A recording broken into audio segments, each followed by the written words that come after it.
सबसे ऊपर नेतन्याहू, फिर आईडीएफ चीफ, फिर मोसाद चीफ, फिर इसराइल के डिफेंस मिनिस्टर और भी नाम। ये इसराइल में वीवीआईपी प्रोटोकॉल लिस्ट नहीं बल्कि हिट लिस्ट है। जी हां, ये उन लोगों की लिस्ट है जिन्हें ईरान ने टारगेट पर ले लिया है। आप सही सुन रहे हैं, ईरान ने ही।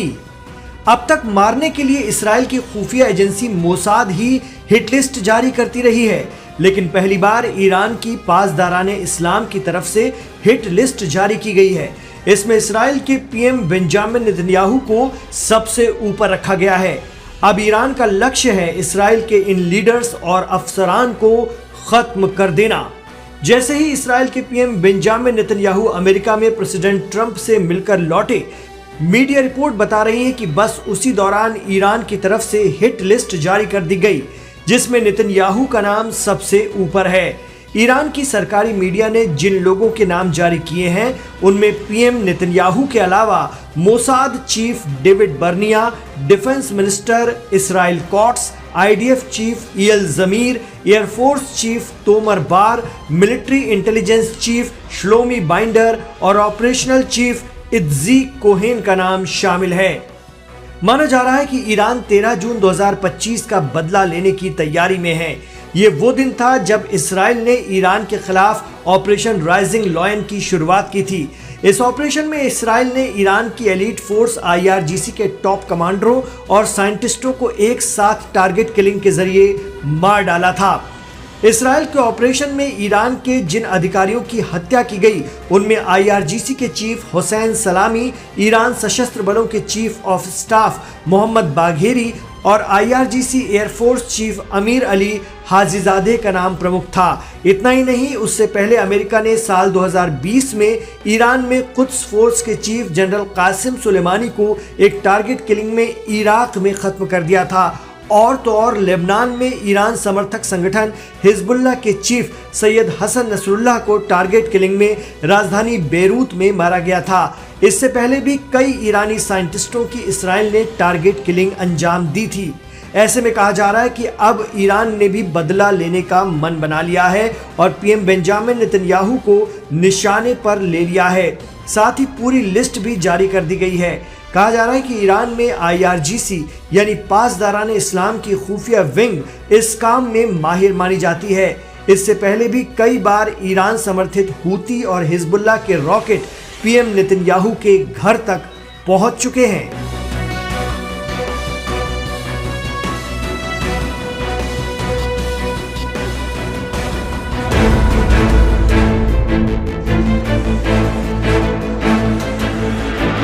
ईरान में अमेरिका और इसराइल के खिलाफ बन रहे जबरदस्त माहौल और पूरे देश में supreme leader Ayatollah Ali Khamenei के समर्थन में खुलकर उतरे लोगों ने कई इशारे दिए हैं। जी हां, ईरान में इस जनसैलाब की मंशा को समझने के लिए वहां से आ रहे वीडियो को समझने और मौजूद एक्सपर्ट से हमने विस्तार से बात की तो बहुत सी बातें डिकोड होती हैं। ईरान के लोगों का जज्बा बता रहा है कि उन्हें ये पता है या इस बात का एहसास है कि एक जंग तो होने वाली है। ईरान में फौजी, अफसर, लीडर और अवाम सभी ये मानकर चल रहे हैं कि एक जबरदस्त युद्ध होगा। आज हो, कल हो या कुछ वक्त बाद, लेकिन ईरान पर हमला होगा। जनता का मिजाज भी बता रहा है कि वो ये एक्सेप्ट कर चुके हैं और इसके लिए हर स्तर पर तैयारी भी दिख रही है।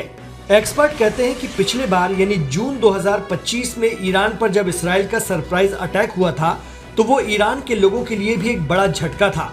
उन्होंने उस वक्त सोचा भी नहीं था कि ऐसा हो जाएगा।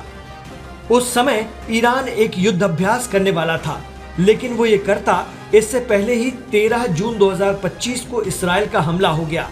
यही वजह रही कि उस टाइम उसकी फोर्स और IRGC के टॉप अफसर एक साथ मारे गए थे, क्योंकि वो वॉर प्रैक्टिस की तैयारी के लिए मीटिंग कर रहे थे। लेकिन ईरान में मौजूद एक्सपर्ट बता रहे हैं कि इस बार ऐसा नहीं है। सभी लोग हर स्तर पर तैयारी कर रहे हैं कि जंग होगी तो उसे कैसे लड़ना है। इतना ही नहीं, ईरान में बड़े पैमाने पर सड़कों पर उतर रहे लोग खुद कह रहे हैं कि ईरान ऐसा हमला करे अमेरिका और इसराइल पर कि उसका विल पावर खत्म हो जाए। वो बार बार ये नारे लगा रहे हैं कि हम इमाम खामनेई को अकेला नहीं छोड़ेंगे। उसके लिए वो नारा लगाते हैं कि हम कूफा वाले नहीं हैं जो अली को अकेला छोड़ दें। ईरान में रह रहे सबील मीडिया हिंदी सर्विस के हेड जमीर अब्बास जाफरी कहते हैं कि अमेरिका में मार खाने की ताकत नहीं है, यानी नुकसान बर्दाश्त करना उनके लिए बहुत मुश्किल होता है।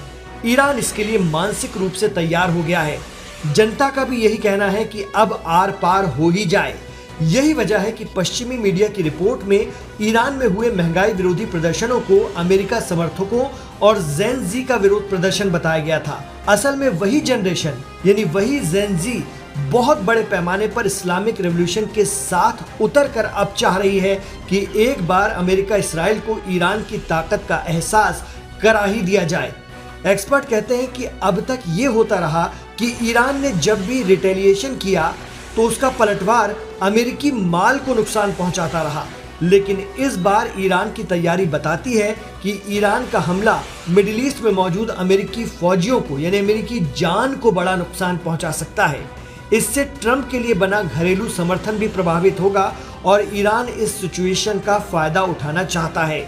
इतना ही नहीं, कहा तो ये भी जा रहा है कि जून 2025 में 12 रोजा जंग के बाद पासदारान इस्लाम और फौज में जो नए कमांडर बने हैं उनके अंदर भी एक अलग ही जोश है और वो कुछ ऐसा करना चाहते हैं जो ईरान का यूथ, ईरान का जेन जी चाह रहा है, अमेरिका के खिलाफ। ईरान में 86 साल के आयतुल्लाह सैयद अली खामनेई को मिले अपार जन समर्थन और जन भावनाओं ने भविष्य का खाका खींच दिया है, जो ये दिखा रहा है कि ईरान एक अलग ही मोड में चला गया है।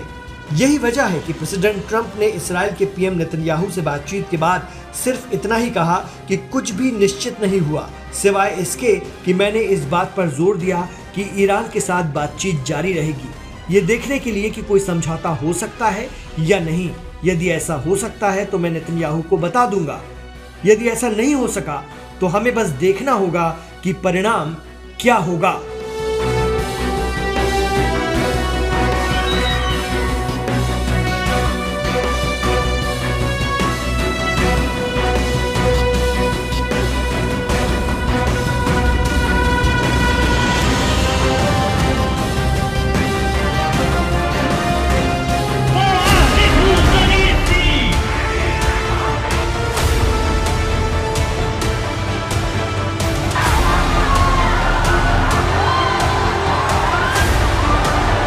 ईरान में जन सैलाब उमड़ पड़ा है।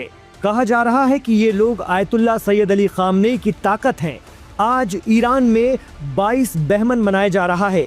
ये वहाँ की 1979 में हुई इस्लामिक क्रांति की सालगिरह है।